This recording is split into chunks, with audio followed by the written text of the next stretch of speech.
मित्रांनो, राज्यातील शेतकरी सध्या कर्जमाफीबाबत मोठ्या संभ्रमात आहेत.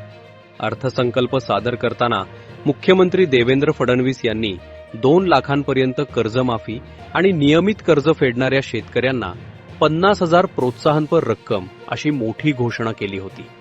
पण महत्वाचा प्रश्न असा आहे की कारण आजपर्यंत याबाबत कोणताही अधिकृत GR जारी झालेला नाही. अंमलबजावणी कधी होणार हेही स्पष्ट नाही. यामुळे शेतकरी पूर्णपणे पेचात पडले आहेत. कर्ज भरायचं का थांबायचं? नवीन कर्ज घ्यायचं का नाही? नियमित भरलेल्यांना 50,000 नक्की मिळणार का? आणि 2 लाखांची कर्जमाफी नेमकी कोणाला लागू होणार? या सगळ्या प्रश्नांची उत्तरं अजूनही मिळालेली नाहीत.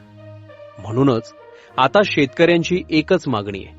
सरकारनं तात्काळ स्पष्ट GR काढावा आणि कर्जमाफीबाबत सर्व नियम पारदर्शकपणे जाहीर करावेत. अशाच महत्त्वाच्या माहितीसाठी व्हिडिओला लाईक, शेअर आणि चॅनलला सबस्क्राईब करा. धन्यवाद.